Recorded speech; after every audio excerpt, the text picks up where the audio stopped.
নমস্কার, আমি সৌমি। ব্রততী পরম্পরা ডিজিটাল নিউজের আজকের বুলেটিনে আপনাদের স্বাগত। আজকের শিরোনামে পুজো প্রস্তুতি 2025, মধ্যবিত্ত সাধারণ আইনজীবীর কেস স্টাডি, অ্যাডভোকেট অচিন্ত আইচ সিজন 2।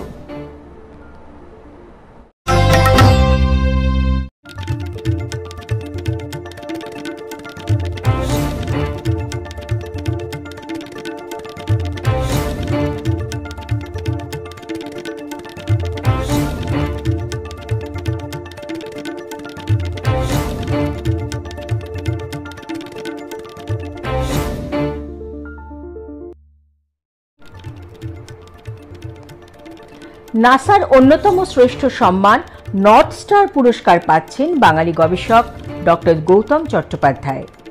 বিগত 25 বছর ধরে নাসার একাধিক গবেষণার কাজে যুক্ত doctor Chattopadhyay Shibpur B college থেকে ইলেকট্রনিক্স টেলিকমিউনিকেশন নিয়ে পড়াশোনা করেন। তারপর ক্যালিফোর্নিয়ার ইউনিভার্সিটি থেকে পিএইচডি করে যোগ দেন তাঁর স্বপ্নের নাসাতে। নাসার জেট প্রোপালশন ল্যাবরেটরির এই উজ্জ্বল নক্ষত্র গত বছর নিউ ইয়র্ক থেকে আর্মস্ট্রং মেডেল পেয়েছেন রেডিও ও ওয়্যারলেস বিজ্ঞানে অসামান্য অবদানের জন্য। কমনওয়েলথ চ্যাম্পিয়নশিপের মতো আন্তর্জাতিক প্রতিযোগিতায় তিনটে মেডেল পেয়ে বিশ্বকে তাক লাগিয়ে দিলেন হাওড়ার ধুলাগড় এলাকার ব্যানার্জি পাড়ার মেয়ে কোয়েল বর। আর্থিক অসচ্ছলতার মধ্যে বড় হওয়া দেউলপুর হাই স্কুলের 10ম শ্রেণীর ছাত্রীটির গড়ে ওঠায় তার বাবা মিঠুন বরের অবদান অনস্বীকার্য। তিনি মাত্র 10 বছর বয়সে মেয়েকে ভর্তি করেন অষ্টম দাসের তত্ত্বাবধানে ভারোত্তোলন শেখার কেন্দ্রে। তারপর অষ্টম দাসের প্রশিক্ষণে কোয়েল যেতে জেলা, রাজ্য এমনকি জাতীয় স্তরের প্রতিযোগিতাও।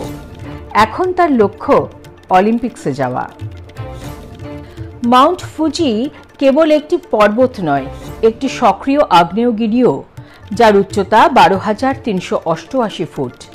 এবার সেখানেই অনায়াসে উঠে গেলেন 102 বছর বয়সী কোকিচি আকুসাওয়া। মাত্র 3 দিনে এই অসাধ্য সাধন করে তিনি বুঝিয়ে দিলেন বয়স আসলেই সংখ্যা মাত্র।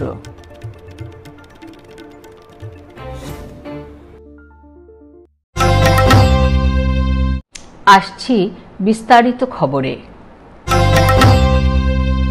রথযাত্রার দিনেই পুজোর ঢাকে কাঠি পড়েছে। ঢাকের বাদ্যে জানান দিচ্ছে বাঙালি শ্রেষ্ঠ পুজোর আর মাত্র কয়েকটা দিন বাকি। বিভিন্ন ক্লাব ও পুজো কমিটিগুলো প্রতিমা শিল্পী, থিম এবং বাজেট নির্ধারণের কাজ শুরু করেছে, যেখানে ঐতিহ্যবাহী ও নতুনত্বের মেলবন্ধন দেখা যাচ্ছে। বনেদি বাড়ির ঐতিহাসিক পুজো থেকে নামকরা ক্লাবের থিমের চমক, আবার অনামী ক্লাবেরাও পিছিয়ে নেই। সব মিলিয়ে জমজমাট 2025-এর পুজো প্রস্তুতি। বাকিটা জানবো বিস্তারিত প্রতিবেদনে। মা আসবেন বছরের 5 দিন, কিন্তু তার প্রস্তুতি শুরু হয়েছে সেই জুন মাস থেকে। তবে আধুনিকতার ছোঁয়া এখনো লাগেনি মৃৎশিল্পীদের জীবনে। সেই ত্রিপল ও কয়েকটি বাঁশ ভরসা, তার উপর গত কয়েক মাস থেকে বাদ সেধেছে বৃষ্টি। তাই এবার রীতিমতো সমস্যায় পড়েছেন প্রতিমা শিল্পীরা এবং থিম নিয়ে চিন্তিত উদ্যোক্তারাও। অন্যদিকে পুজো এগিয়ে আসতেই দেদার বিক্রি হচ্ছে কাটোয়ার টিনের ঢাক। রাজ্যের সব জেলার পাশাপাশি প্রতিবেশী ওড়িশা, ঝাড়খণ্ডেও পাড়ি দিচ্ছে এই টিনের ঢাক। তবে শুধু ভিন রাজ্য নয়, পূর্ব বর্ধমানের কাটোয়ার এই বিশেষ ধরনের ঢাক পৌঁছে গিয়েছে বিদেশের মাটিতেও। যুগের সঙ্গে তাল মিলিয়ে দেবীকে আজকাল ডিজাইনার বুটিক শাড়ি পরানো হয়। মণ্ডপ নির্মাণের থিম আর্টিফিশিয়াল ইন্টেলিজেন্স। তাহলে মায়ের হাতে মানানসই হয়ে উঠতে ত্রিশূল, গদার লুকও তো স্মার্ট হতে হয়। তাই হচ্ছে, অস্ত্রের গ্ল্যামারও বাড়ছে। সোনালি টিনের পাত দিয়ে তৈরি অস্ত্র নানা নকশায় রঙিন করায় বিক্রিও ভালো বলছেন বিক্রেতারা।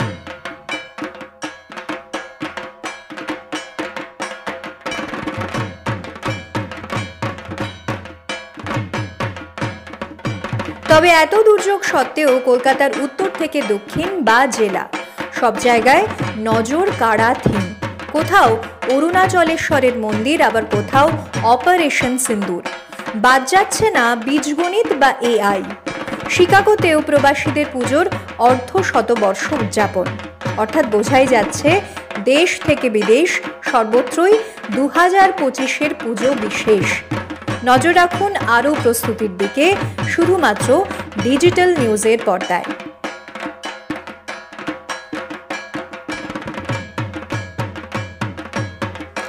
এদিকে শোভাবাজার রাজবাড়িতে 3রা সেপ্টেম্বর থেকে শুরু হচ্ছে দুর্গাপুজোর প্রশিক্ষণের কোর্স। শুধু থিওরি নয়, প্র্যাকটিক্যাল ক্লাসও হবে। 7ই সেপ্টেম্বর প্র্যাকটিক্যালি শেখানো হবে হোমযজ্ঞ, কলাবউ স্নান, চণ্ডীপাঠ, পুজোর যাবতীয় উপাচার। এই কোর্স করা থাকলে নিষ্ঠা সহকারে পুজোর কাজ করা যাবে। পুরোহিত পুজোয় কোনো ভুল করলে তা শুধরেও দেওয়া যাবে।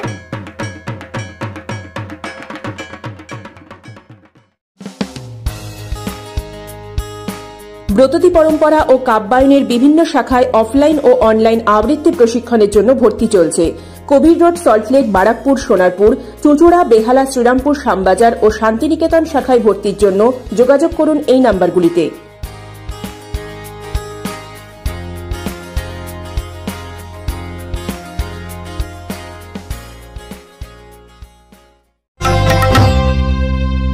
সমস্ত অপেক্ষার অবসান ঘটিয়ে 15ই আগস্ট অর্থাৎ স্বাধীনতা দিবসের আবহে হইচই OTT প্ল্যাটফর্মে মুক্তি পেল অ্যাডভোকেট অচিন্ত আইচ সিজন 2।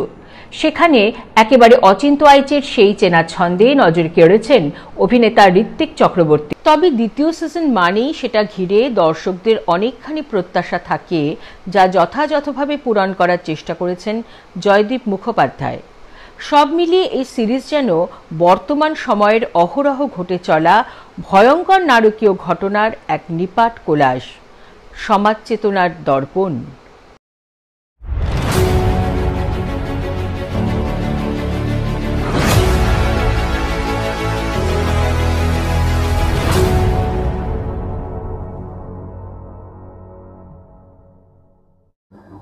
সম্প্রতি মুক্তি পেল অ্যাডভোকেট অচিন্ত আইচ সিজন 2।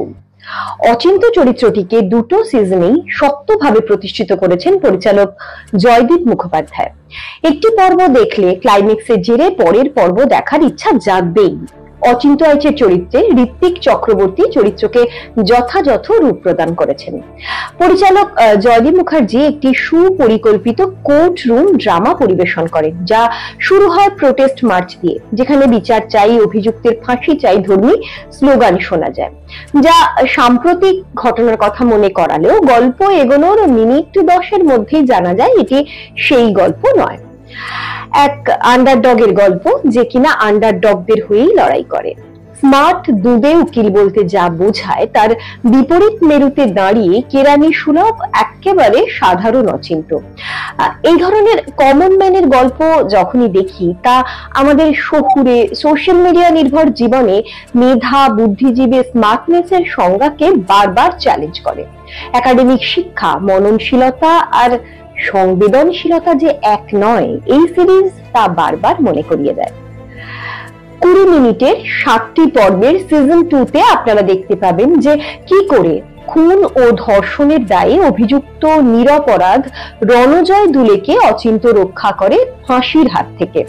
17 বছরের একটি মেয়েকে ধর্ষণ ও খুন হবার ঘটনা দিয়ে সিরিজটা শুরু হয়। অপরাধী কে সেটা জানতে হলে একেবারে শেষ অবধি আপনাদের দেখতে হবে। যদিও প্রথম এপিসোডে ফাঁসির আসামি রণজয়কে ফাঁসির হাত থেকে শেষ মুহূর্তে বাঁচানোটা অতি নাটকীয় বলে মনে হয়। অভিনয়ের ক্ষেত্রে বলতেই হয় ঋত্বিক চক্রবর্তীর কথা, যিনি নিজস্ব মুন্সিয়ানায় অচিন্ত এই চরিত্রটাকে খুব সুন্দর করে ফুটিয়ে তুলেছেন। এরকম মেইন স্ট্রিম কাজেও তার নিজস্ব অভিব্যক্তি প্রশংসার দাবি রাখে। ভীমের চরিত্রে দেবরাজ ভট্টাচার্যের একটি দৃশ্য মনে থেকে যায়, যেখানে সে বৃহন্নলা অথবা রূপান্তরকামীর ছদ্মবেশে উপস্থিত হন। রণজয়ের চরিত্রে সত্যম ভট্টাচার্য যথাযথ। কিভাবে প্রভাব ও প্রতিপত্তির জেরে নিরীহ রণজয়কে ফাঁসিয়ে দেওয়া হচ্ছিল সেটা কিন্তু চমৎকার ভাবে দেখানো হয়েছে। রাজবীর আগরওয়ালের চরিত্রে আর যে সোমক অভিনয়ে নিজেকে ভেঙেছেন। অচিন্ত আইচের বিরোধী পক্সো আইন বিশেষজ্ঞ অ্যাডভোকেট নন্দিতা সিনহার চরিত্রে সোহিনী সেনগুপ্ত অনবদ্য। ছোট্ট নুপুরের অভিনয় বেশ ভালো, তবে শাশ্বত চট্টোপাধ্যায়ের ক্যামিও খুব একটা ইম্প্যাক্ট দিতে পারেনি বলে মনে হয়েছে। চিত্রনাট্যকার সচেতনভাবে চেষ্টা করেছেন যাতে কোনোভাবেই এই সিরিজ ব্যাটেল অফ সেক্সেস না হয়ে ওঠে। সন্তানের মতো জেন্ডারলেস শব্দবদ্ধের উপর জোর দিয়েছেন। টান টান চিত্রনাট্য, সংলাপের দৃঢ়তা, সকলের অভিনয় দক্ষতায় অ্যাডভোকেট অচিন্ত আইচের নতুন পর্ব বার্তা দিয়ে যায় অনেকটা। যদি আপনি কোর্ট রুম ড্রামার ভক্ত হন তাহলে এই সিরিজটি অবশ্যই ভালো লাগবে আপনার। আজকের সংবাদ এই পর্যন্তই। দেখা হবে পরের রবিবার ঠিক সন্ধ্যা 7:30টায়। চোখ রাখুন ব্রততী পরম্পরা ইউটিউব চ্যানেল ও ফেসবুক পেজে। নমস্কার।